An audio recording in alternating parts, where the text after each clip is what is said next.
Tariq Anwar ji, K.C. Venugopal ji, Shihab Ali Thangal ji, our candidate T. Siddiq ji, leaders on the dais, UDF and party workers, friends, thank you for coming here today.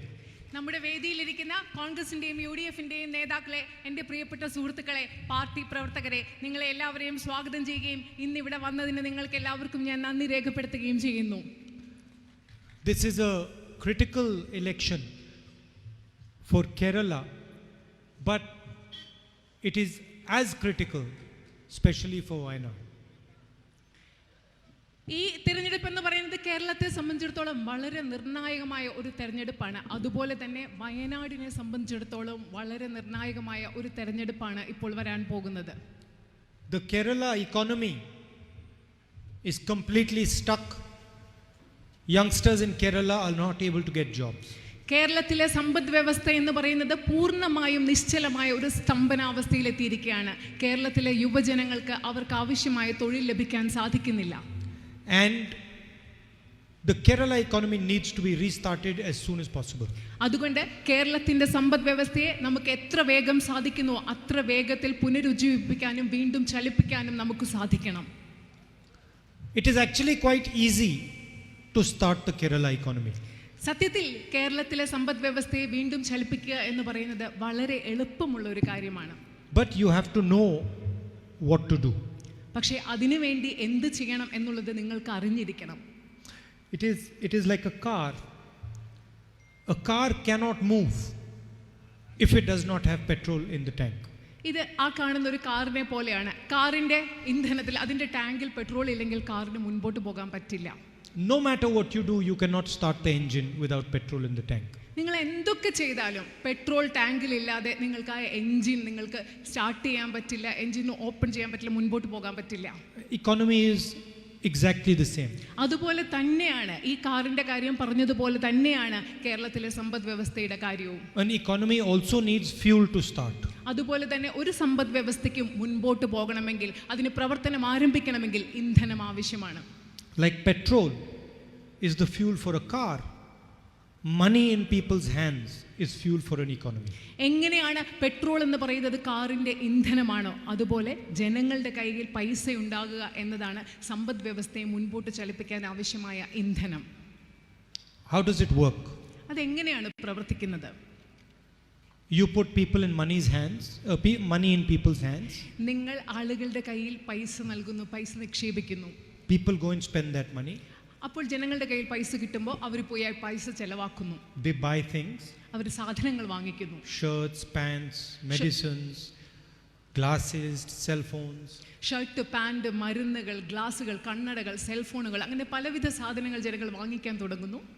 Demand for these products goes up. ഈ ഉൽപ്പന്നങ്ങൾക്ക് വേണ്ടിയുള്ള ആവശ്യകത വളരെയധികം വർദ്ധിക്കുന്നു. And then the factories need to produce those products and supply them. അങ്ങനെ ഇവയ്ക്ക് വേണ്ടിയുള്ള ആവശ്യം കൂടുമ്പോൾ ഫാക്ടറികൾ ഇത്തരം സാധനങ്ങൾ കൂടുതലായി ഉൽപ്പാദിപ്പിക്കേണ്ട ആവശ്യകതയും അത് ജനങ്ങൾക്ക് വിതരണം ചെയ്യേണ്ട ആവശ്യകതയും ഉണ്ടാകുന്നു. And when factories need to produce products, they will come and find people to do the job in the factories. ഈ ഫാക്ടറികൾ ഇങ്ങനെ സാധനങ്ങൾ ഉണ്ടാക്കാൻ ആരംഭിക്കുമ്പോൾ അവർക്ക് തൊഴിൽ ചെയ്യാൻ ആവശ്യമായ ആളുകളെ തേടി, ആളുകളെ അന്വേഷിച്ച് ഫാക്ടറികൾ മുൻപോട്ട് വരും. So if you want to start an economy, you want to create jobs, the first thing you have to do is you have to inject money into the economy. അതുകൊണ്ട് നിങ്ങൾക്ക് സമ്പദ് വ്യവസ്ഥയെ വീണ്ടും ചലിപ്പിക്കണമെങ്കിൽ, ഈ സമ്പദ് വ്യവസ്ഥയിൽ ധാരാളം തൊഴിലവസരങ്ങൾ ഉണ്ടാകണമെങ്കിൽ ആദ്യം നിങ്ങൾ ചെയ്യേണ്ടത് ജനങ്ങളുടെ കയ്യിലേക്ക് പണം കുത്തിവെക്കുക, നിക്ഷേപിക്കുക എന്നതാണ് നിങ്ങൾ ആദ്യമായി ചെയ്യേണ്ടത്. The Prime Minister believes that if you inject money into the hands of the biggest businesses, you can start the economy. നമ്മുടെ പ്രധാനമന്ത്രി വിചാരിക്കുന്നത് ഇവിടുത്തെ വലിയ കോർപ്പറേറ്റ് മുതലാളികളുടെ കയ്യിലേക്ക് പൈസ കൊടുത്താൽ, നിക്ഷേപിച്ചാൽ, കുത്തിവെച്ചാൽ ഇവിടുത്തെ സമ്പദ് വ്യവസ്ഥയെ ചലിപ്പിക്കാൻ സാധിക്കുമെന്നാണ് നമ്മുടെ പ്രധാനമന്ത്രി വിചാരിക്കുന്നത്. But all that happens is that those big corporates take the money away. പക്ഷെ എന്താണ് സംഭവിക്കുന്നതെന്ന് അറിയാമോ? ആ വലിയ കോർപ്പറേറ്റുകൾ ആ പൈസ എടുത്തുകൊണ്ട് പോകുന്നു എന്ന ഒറ്റ കാര്യം മാത്രമാണ് അതിൻ്റെ ഫലമായി സംഭവിക്കുന്നത്. We believe that if you want to start an economy, you have to put money into poor people's hands. പക്ഷെ ഞങ്ങൾ വിശ്വസിക്കുന്നത് നമ്മുടെ സമ്പദ് വ്യവസ്ഥയെ ചലിപ്പിക്കണമെങ്കിൽ നമ്മൾ നമ്മുടെ സംസ്ഥാനത്തെ ദരിദ്രരായ ആളുകളുടെ കയ്യിൽ പൈസ നിക്ഷേപിക്കണമെന്നാണ് ഞങ്ങൾ വിശ്വസിക്കുന്നത്. Into the common man's hands. സാധാരണ മനുഷ്യരുടെ കൈകളിൽ ആ പൈസ എത്തണം. And into millions and millions of people's hands. നമ്മുടെ നാട്ടിലെ ദശലക്ഷക്കണക്കിന് ആളുകളുടെ കൈകളിലേക്ക് ആ പൈസ എത്തണം. It's like putting petrol directly into the engine. ഇത് ശരിക്കും എഞ്ചിനിലേക്ക് യന്ത്രത്തിലേക്ക് പെട്രോൾ നേരിട്ട് നിക്ഷേപിക്കുന്നത് പോലെയാണ്. So that is what we are proposing to do in Kerala. അതുകൊണ്ട് ഇതാണ് ഞങ്ങൾ കേരളത്തിൽ ചെയ്യാൻ ആഗ്രഹിക്കുന്നതും നിർദ്ദേശിക്കുന്നതും. To start the Kerala economy, we are proposing an idea called Nyay. കേരളത്തിലെ സമ്പദ് വ്യവസ്ഥയെ വീണ്ടും ചലിപ്പിക്കുന്നതിനും പുനരുജ്ജീവിപ്പിക്കുന്നതിനും വേണ്ടി ഞങ്ങൾ ന്യായ പദ്ധതി എന്ന ആശയമാണ് നിങ്ങൾക്ക് മുൻപോട്ട് വെക്കുന്നത്. And we are confident that Nyay will not only help poor people, it will start Kerala's economy and start the production of jobs. ഞങ്ങൾക്ക് നല്ല ആത്മവിശ്വാസമുണ്ട്. കേരളത്തിലെ ദരിദ്രരായ ആളുകളെ സഹായിക്കുക മാത്രമല്ല, കേരളത്തിലെ സമ്പദ് വ്യവസ്ഥയെ പുനരുജ്ജീവിപ്പിക്കുകയും കേരളത്തിൽ ധാരാളം തൊഴിലവസരങ്ങൾ സൃഷ്ടിക്കാനും ന്യായ പദ്ധതിക്ക് കഴിയുമെന്നതിൽ ഞങ്ങൾക്ക് ആത്മവിശ്വാസമുണ്ട്. And so, what is Nyay? Nyay is 6,000 rupees a month, 72,000 rupees a year into all Kerala's poorest people's bank accounts. അപ്പോൾ ന്യായ് എന്ന് പറയുന്നത് എന്താണ്? ന്യായ് എന്ന് പറയുമ്പോൾ ഒരു മാസം 6,000 രൂപ, ഒരു വർഷം 72,000 രൂപ കേരളത്തിലെ ഓരോ ദരിദ്ര കുടുംബത്തിൻ്റെയും അക്കൗണ്ടിലേക്ക് എത്തുന്ന പദ്ധതിയാണ് Nyay. And I will put it to you in a different way. After the UDF comes to power and we do Nyay, there will not be a single person in Kerala who will earn less than 72,000 rupees a year. ഞാൻ മറ്റൊരു രീതിയിൽ നിങ്ങളോട് പറയാൻ ആഗ്രഹിക്കുന്നു. UDF government അധികാരത്തിൽ വന്നു കഴിഞ്ഞാൽ, UDF government അധികാരത്തിൽ വന്ന് ന്യായ പദ്ധതി നടപ്പിലാക്കി കഴിഞ്ഞാൽ കേരളത്തിൽ ഒരു വർഷം 72,000 രൂപയിൽ സ്വന്തം അക്കൗണ്ടിൽ കുറവുള്ള ഒരു വ്യക്തി പോലും ഉണ്ടായിരിക്കില്ല എന്ന് ഞങ്ങൾ ഉറപ്പു നൽകുന്നു. അതാണ് ന്യായ പദ്ധതി. You can search the whole of Kerala. You will find nobody who earns less than 72,000 rupees a year. നിങ്ങൾ കേരളം മുഴുവൻ അന്വേഷിച്ചു നോക്കൂ. കേരളത്തിൽ ഒരു വർഷം 72,000 രൂപയിൽ കുറവ് വരുമാനമുള്ള ഒരു വ്യക്തിയെപ്പോലും ന്യായ പദ്ധതി നടപ്പിൽ വന്ന ശേഷം നിങ്ങൾക്ക് കണ്ടെത്താൻ സാധിക്കുകയില്ല. So we will solve 3 problems with 1 solution. ഒരു പരിഹാരം കൊണ്ട് ഞങ്ങൾ 3 പ്രശ്നങ്ങളാണ് പരിഹരിച്ചിട്ടുള്ളത്. We will attack poverty in Kerala. ഞങ്ങൾ കേരളത്തിലെ ദാരിദ്ര്യത്തെ ആക്രമിക്കുകയാണ്. We will attack joblessness in Kerala. കേരളത്തിലെ തൊഴിലില്ലായ്മയെ ഞങ്ങൾ ആക്രമിക്കും. And we will attack economic stagnation in Kerala. കേരളത്തിലെ സമ്പദ് വ്യവസ്ഥയ്ക്കുണ്ടായിരിക്കുന്ന സ്തംഭനാവസ്ഥയും നിശ്ചലാവസ്ഥയും ഞങ്ങൾ ഈ പദ്ധതിയിലൂടെ ആക്രമിക്കും. With this one move. ഈ ഒറ്റ പദ്ധതി കൊണ്ട് ഈ 3 കാര്യങ്ങളാണ് ഞങ്ങൾ നടപ്പിലാക്കുന്നത്. And we are confident it will transform the state of Kerala. ഞങ്ങൾക്ക് ആത്മവിശ്വാസമുണ്ട് അത് കേരളത്തിൻ്റെ സമ്പദ് വ്യവസ്ഥയും കേരളം എന്ന സംസ്ഥാനത്തെയും വളരെ വലിയ മാറ്റങ്ങൾ ഉണ്ടാക്കും എന്ന കാര്യത്തിൽ ഞങ്ങൾക്ക് ആത്മവിശ്വാസമുണ്ട്. Now I would like to speak about Wayanad. ഇപ്പോൾ ഞാൻ നിങ്ങളോട് വയനാടിനെ കുറിച്ച് സംസാരിക്കാൻ ആഗ്രഹിക്കുന്നു. Because for me there are 2 elections taking place in Kerala today. എന്നെ സംബന്ധിച്ചിടത്തോളം കേരളത്തിൽ ഇന്ന് 2 തെരഞ്ഞെടുപ്പുകളാണ് നടക്കുന്നത്. We need to win them both. ആ 2 തെരഞ്ഞെടുപ്പുകളും നമുക്ക് ജയിച്ചേ പറ്റൂ. And I'm going to explain why. ഞാൻ നിങ്ങളോട് വിശദമാക്കാൻ പോവുകയാണ് എന്തുകൊണ്ടാണെന്നുള്ളത്. The first election is for the government of Kerala. ആദ്യത്തെ തെരഞ്ഞെടുപ്പ് എന്ന് പറയുന്നത് കേരളത്തിലെ ഗവൺമെന്റിന് വേണ്ടിയുള്ള തെരഞ്ഞെടുപ്പാണ്. And the second election is for the future of Wayanad. രണ്ടാമത്തെ തെരഞ്ഞെടുപ്പ് എന്ന് പറയുന്നത് വയനാടിന്റെ ഭാവിക്ക് വേണ്ടിയുള്ള തെരഞ്ഞെടുപ്പ്. For me both those are important, equally important. എന്നെ സംബന്ധിച്ചിടത്തോളം ഈ 2 കാര്യങ്ങളും തുല്യ പ്രാധാന്യമുള്ളവയാണ്. Because of course I want to defeat the ideology of violence in Kerala. കാരണം തീർച്ചയായിട്ടും എനിക്ക് കേരളത്തിലെ അക്രമത്തിന്റെ പ്രത്യയശാസ്ത്രത്തെ പരാജയപ്പെടുത്തണം എന്നുള്ള അതിയായ ആഗ്രഹമുണ്ട്. But I have also been given a responsibility by you. അതുമാത്രമല്ല നിങ്ങൾ എനിക്ക് നൽകിയ ഒരു വലിയ ഉത്തരവാദിത്വമുണ്ട്. There are certain critical things that Wayanad needs done. വയനാട്ടിൽ ചെയ്യേണ്ടതായ വളരെ പ്രധാനപ്പെട്ട ചെയ്തു തീർക്കേണ്ടതായ വളരെ പ്രധാനപ്പെട്ട ചില കാര്യങ്ങളുണ്ട്. There is the issue of the buffer zone. Buffer സോണിന്റെ പ്രശ്നമുണ്ട് ഇവിടെ. There is the issue of the medical college. Medical കോളേജിന്റെ പ്രശ്നമുണ്ട്. There's the man-animal conflict issue. മനുഷ്യനും മൃഗങ്ങളും തമ്മിലുള്ള സംഘർഷത്തിന്റെ മറ്റൊരു പ്രശ്നമുണ്ട്. So these are critical issues for the future of Wayanad. വയനാടിന്റെ ഭാവിയെ നിർണ്ണയിക്കുന്ന വളരെ പ്രധാനപ്പെട്ട പ്രശ്നങ്ങളാണ് ഇവയോരോന്നും. And we cannot get these done unless we have a government in Kerala. ഈ കാര്യങ്ങൾ, വയനാടിന്റെ ഭാവിയെ ബാധിക്കുന്ന ഈ കാര്യങ്ങൾക്കൊരു പരിഹാരം ഉണ്ടാക്കാൻ കേരളത്തിൽ നമുക്കൊരു ഗവൺമെന്റ് ഇല്ലാതെ നമുക്കൊന്നും ചെയ്യാൻ സാധിക്കില്ല.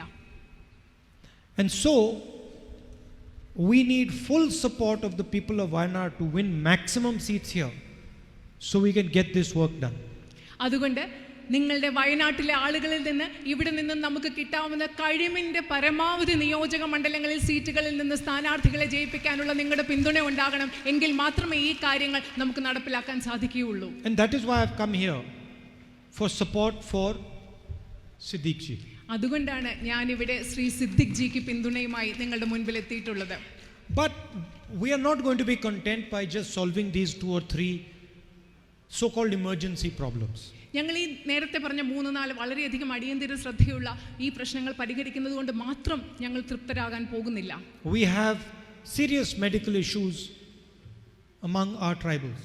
നമ്മളുടെ ആദിവാസികൾക്ക് വളരെ ഗുരുതരമായ ആരോഗ്യ പ്രശ്നങ്ങൾ അവരുടെ ഇടയിലുണ്ട്. We have serious economic issues with regards to the tribals.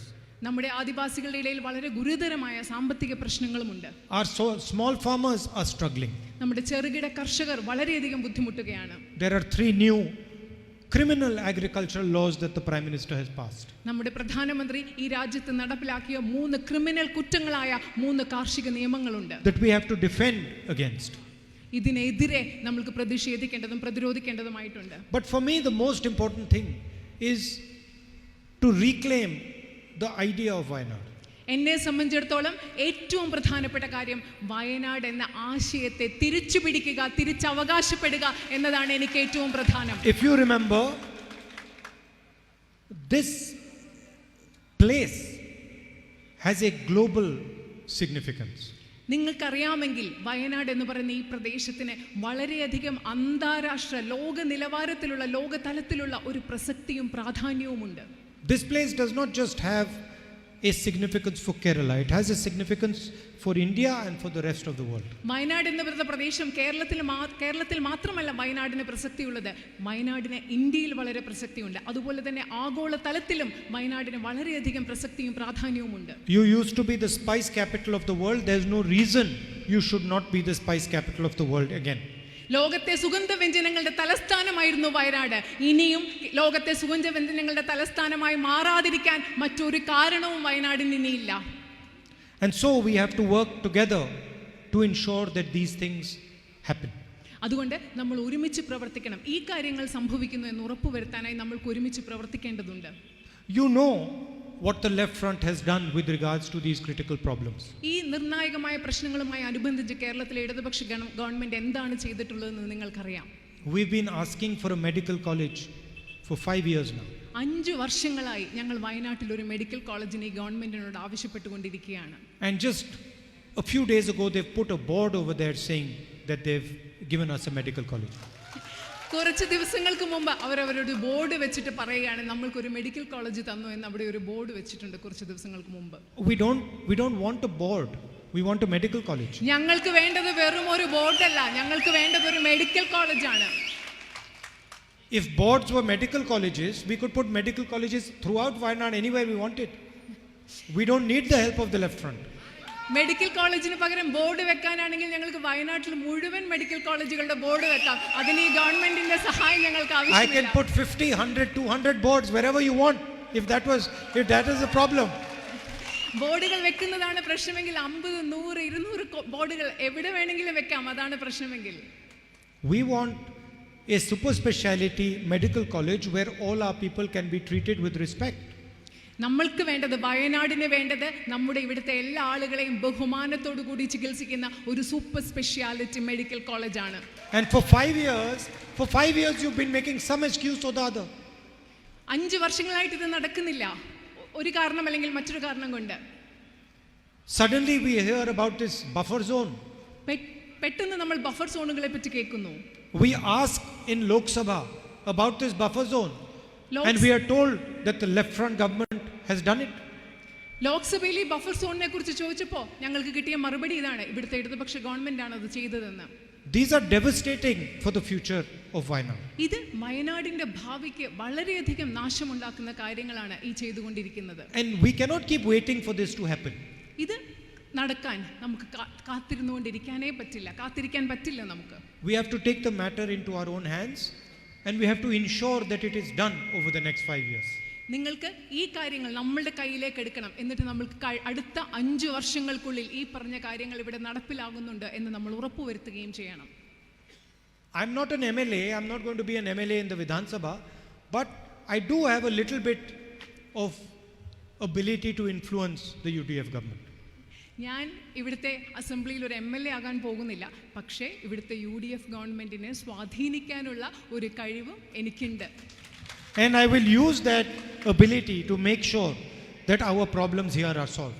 കേരളത്തിലെ UDF ഗവൺമെന്റിനെ സ്വാധീനിക്കാനുള്ള എൻ്റെ കഴിവ് ഉപയോഗിച്ച് ഞാൻ ഉറപ്പ് നൽകും, വയനാട്ടിലെ പ്രശ്നങ്ങൾ പരിഹരിക്കാൻ നമുക്ക് കഴിയുമെന്ന ഉറപ്പ് ഞാൻ നിങ്ങൾക്ക് നൽകുകയാണ്. That is why it is very important that we win every single seat here. അതുകൊണ്ടാണ് ഇവിടുത്തെ വയനാട്ടിലെ ഓരോ സീറ്റും നമ്മൾ ജയിക്കുക എന്നുള്ളത് ഏറ്റവും പ്രധാനമായിട്ടുള്ളത്. Because then I will be able to say Wayanad supported the UDF 100%, so you have to do what we need. നിങ്ങൾ അങ്ങനെ ചെയ്യുമ്പോൾ എനിക്ക് ശക്തിയോടുകൂടെ പറയാൻ സാധിക്കും, 100% വയനാട്ടിലെ ആളുകൾ UDFനെ സപ്പോർട്ട് ചെയ്തു, അതുകൊണ്ട് ഞങ്ങളുടെ ആവശ്യങ്ങൾ നിങ്ങൾ ചെയ്തു തന്നേ പറ്റൂ എന്ന് എനിക്ക് ശക്തമായി പറയാൻ സാധിക്കും. So that is why I have come here. അതുകൊണ്ടാണ് ഞാൻ ഇന്ന് ഇവിടെ വന്നിട്ടുള്ളത്. You understand the situation in the country. I don't need to get into it beyond a certain amount, but you understand the type of division and hatred that is being spread in the country by these ideologies. നിങ്ങൾക്ക് ഈ രാജ്യത്ത് നടക്കുന്ന അവസ്ഥ എന്താണെന്ന് അറിയാം. ഈ രാജ്യത്തെ പല പ്രത്യയ ശാസ്ത്രങ്ങളും ജനങ്ങളുടെ ഇടയിൽ വിഭജനവും വിദ്വേഷവും വളർത്തിക്കൊണ്ടിരിക്കുന്നത് എങ്ങനെയാണെന്ന് നിങ്ങൾക്കറിയാം. അതിനെപ്പറ്റി കൂടുതൽ ഞാൻ പറയാൻ ആഗ്രഹിക്കുന്നില്ല. Our own candidate has been attacked by the left. നമ്മുടെ ഇതേ സ്ഥാനാർത്ഥി അദ്ദേഹം ഇടതുപക്ഷ ഗവൺമെന്റ് അദ്ദേഹത്തെ ആക്രമിച്ചിട്ടുണ്ട്, ഇടതുപക്ഷം അദ്ദേഹത്തെ ആക്രമിച്ചിട്ടുണ്ട്. And we don't believe in this ideology of hatred and violence that both the left and the RSS believe in. BJPയും RSSും വിശ്വസിക്കുന്ന അക്രമത്തിന്റെയും വിദ്വേഷത്തിന്റെയും രാഷ്ട്രീയത്തിലും പ്രത്യയശാസ്ത്രത്തിലും നമ്മൾ ഒരിക്കലും വിശ്വസിക്കുന്നില്ല. We believe that we can succeed with non-violence, love and affection. നമ്മൾ വിശ്വസിക്കുന്നത് നമ്മൾക്ക് അഹിംസയിലൂടെ, സ്നേഹത്തിലൂടെ, ജനങ്ങളോടുള്ള ഇഷ്ടത്തിലൂടെ നമ്മൾക്ക് വിജയിക്കാൻ സാധിക്കും എന്ന് തന്നെയാണ് ഞങ്ങൾ വിശ്വസിക്കുന്നത്. We don't believe that we need to kill people in order to give tribal people safe access to water. ഞങ്ങൾ വിശ്വസിക്കുന്നില്ല മറ്റുള്ളവരെ ഇല്ലാതാക്കിക്കൊണ്ട് കൊലപാതകം ചെയ്തുകൊണ്ടാണ് ആളുകൾക്ക് ഔദാര്യങ്ങൾ ഉണ്ടാക്കേണ്ടതെന്നും പ്രയോജനം ഉണ്ടാക്കേണ്ടതെന്നും ഞങ്ങൾ ഒരിക്കലും വിശ്വസിക്കുന്നില്ല. Or beat people in order to get a medical college. ഒരു മെഡിക്കൽ കോളേജ് കിട്ടുന്നതിന് വേണ്ടി, ആദിവാസികൾക്ക് വെള്ളത്തിനുള്ള അവകാശം നൽകുന്നതിന് വേണ്ടി ആളുകളെ കൊല്ലണമെന്നും മർദ്ദിക്കണമെന്നും ഞങ്ങൾ ഒരിക്കലും വിശ്വസിക്കുന്നില്ല. We are convinced that we can carry everybody and bring a solution that everybody is happy with. ഞങ്ങൾക്ക് ഉറപ്പുണ്ട്, ഞങ്ങൾക്ക് പൂർണ്ണ ബോധ്യമുണ്ട്, എല്ലാവരെയും കൂടെ ഒരുമിച്ച് കൊണ്ടുവന്ന് എല്ലാവർക്കും കൂടി പ്രയോജനപ്രദമായ, എല്ലാവർക്കും താല്പര്യമുള്ള പരിഹാരങ്ങൾ ഉണ്ടാക്കാൻ സാധിക്കുമെന്ന കാര്യത്തിൽ ഞങ്ങൾക്ക് ഉറപ്പുണ്ട്. It is always a pleasure for me to come here, meet you, discuss your problems with you and help you resolve them.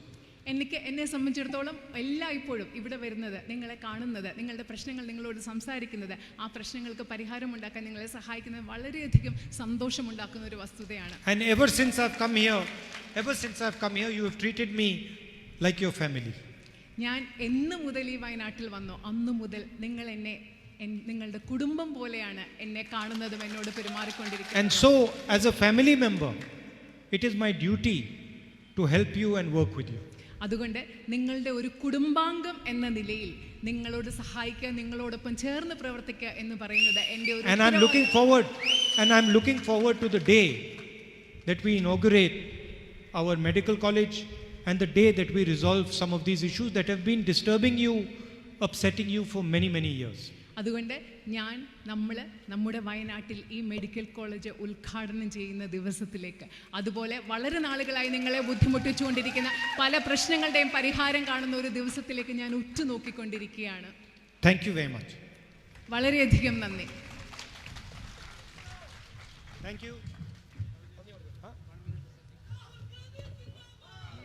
ഈ പരിപാടിക്ക് നന്ദി രേഖപ്പെടുത്തുന്നതിന് പി ആലി.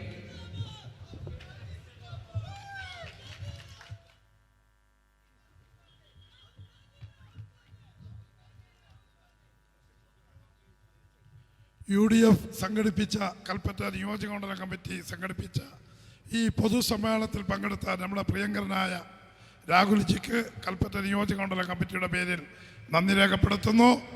ഈ യോഗത്തിൽ പങ്കെടുത്ത എല്ലാ നേതാക്കൾക്കും നിയോജകമണ്ഡലം കമ്മിറ്റിയുടെ പേരിൽ നന്ദി രേഖപ്പെടുത്തുന്നു.